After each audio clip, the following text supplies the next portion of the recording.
Madame, Monsieur, bonjour et bienvenue. C'est pour moi un grand bonheur de vous retrouver pour vous parler du numérique, mais aussi de start-up.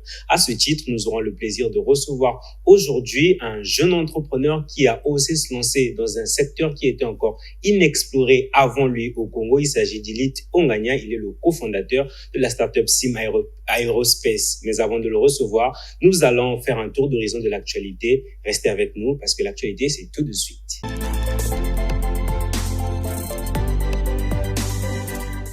Le gouvernement congolais a signé le 4 mars dernier un protocole d'accord avec la société indienne Sterling & Wilson Private Limited en vue de la construction d'un data center à Pointe-Noire. Le coût de travaux est estimé à 30 millions de dollars, soit un peu plus de 16 milliards de francs CFA, selon les informations rapportées par l'Agence d'information d'Afrique centrale, qui a d'ailleurs souligné qu'à travers ce projet, le gouvernement entend assurer la gestion et le stockage des données numériques du pays.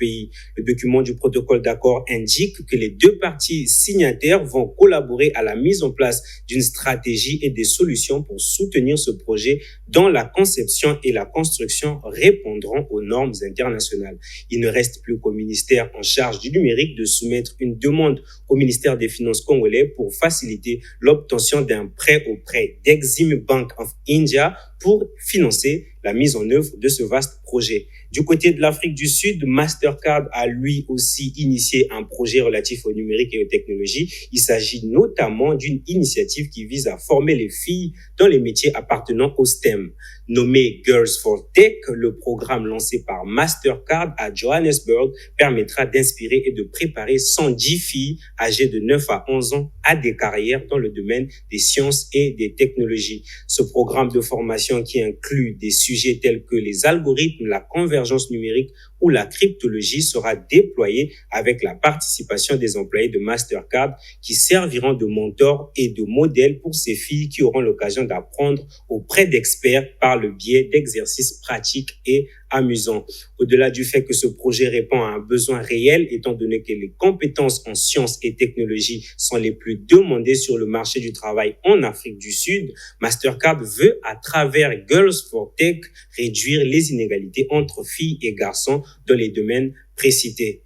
Pour terminer, prenons la direction des États-Unis où le risque de propagation du coronavirus suscite peur et panique, notamment dans la Silicon Valley où plusieurs événements technologiques ont été annulés. De même, les entreprises ne cessent de demander aux employés de limiter leurs déplacements. Et si aujourd'hui ce fait d'actualité interpelle notre rédaction, c'est tout simplement parce que les entreprises ont été invitées à annuler ou reporter d'événements, non pas par leurs dirigeants, mais aussi par les autorités locales de Santa Clara.